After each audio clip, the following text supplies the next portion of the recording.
అందరికీ నమస్కారం. నేను మీ మద్రి రంగసాయి రెడ్డి.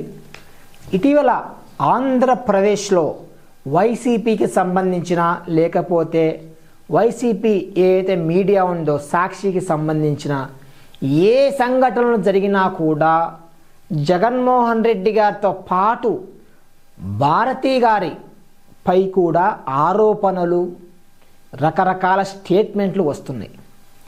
ఇక్కడ రాజకీయంగా తటస్థంగా ఉండేవారి వాదన ఏంటంటే గతంలో చంద్రబాబు నాయుడు గారి ఇంట్లో మహిళలను అసభ్యకరంగా మాట్లాడడం వల్లే ఈరోజు వైసీపీకి పరిస్థితి వచ్చింది అనేది బహిరంగ రహస్యం. అదేవిధంగా భారతి గారు రాజకీయాలకు సంబంధించి ఎప్పుడు కూడా బయటకు రారు అని అందరికీ తెలుసు.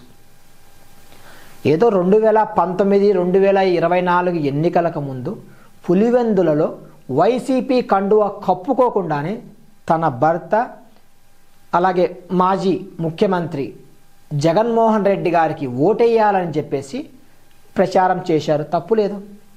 ఇప్పుడు రాష్ట్రం మొత్తం కూడా ఎవరైనా బయలు నిలబడితే వాళ్ళ అక్క, వాళ్ళ చెల్లి, వాళ్ళ వైఫ్, వాళ్ళ పిల్లలు, వాళ్ళ బంధుగణం మొత్తం కూడా ప్రచారం చేయడం ఆనవాయితీ. ఇందులో తప్పేం కాదు కదా. ప్రతిసారి కూడా భారతి గారిపై టార్గెట్ చేయడం, అసభ్య పదజాలం వాడడం ఈరోజు రాష్ట్రంలోని రాజకీయంగా తటస్థంగా ఉండే వాళ్ళు మాత్రం క్షమించడం లేదు.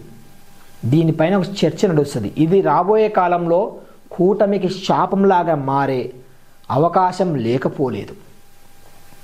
ఇకపోతే ఇటీవల అమరావతి ఏదైతే ఆ ఇష్యూ ఉందో దానిపై కూడా ఇప్పటికే యాజమాన్యం స్పందించింది. అంతవరకు బాగుంది.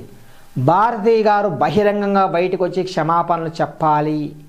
ఇదేంటంటే కొంత పరిధి దాటిపోతున్నట్లే అనిపిస్తుంది. ఎందుకంటే వికారస్ లయబిలిటీ ఉంటుంది, ఇందులో డౌట్ ఏం లేదు. కానీ ఆమె మాత్రమే క్షమాపణ చెప్పాలి అనే ఈ కోణం ఏదైతే ఉందో ఇది కొంత రాజకీయ దురుద్దేశంతో జరుగుతున్నట్లు మనకు అర్థమవుతుంది.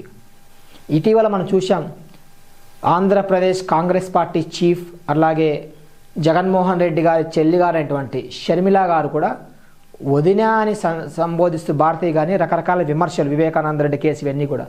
కానీ దానికి రివర్సు అటాక్ అనేది భారతి గారు ఎక్కడా చేయడం లేదు. ఈ విషయాన్ని అందరూ అర్థం చేసుకోవాలి. ఆమె అంత మౌనంగా ఉన్నప్పుడు ఎందుకు పదే పదే పదే ఆమె పేరు తీసుకురావడం, ఆవిడ పేరు పై అసభ్యంగా మాట్లాడడం ఇది మంచి పద్ధతి కాదు అని మేము అంటున్నాం. మహిళలను గౌరవించకపోతే వైసీపీకి ఏం జరిగిందో మనం చూస్తున్నాం. అదే పరిస్థితి రేపు కూటమికి కూడా జరగకపోదా అంటే చెప్పలేం. మహిళల జోలి ఎవరిపైనా కూడా అదే దుస్థితి వస్తుందని మనకు చరిత్ర చెప్తుంది. అలాగే ఇప్పుడు వర్తమానం కూడా చెప్తుంది. ఇప్పటికైనా మారాలి, మహిళల జోలి పోవడం మానుకోవాలి. ధన్యవాదాలు.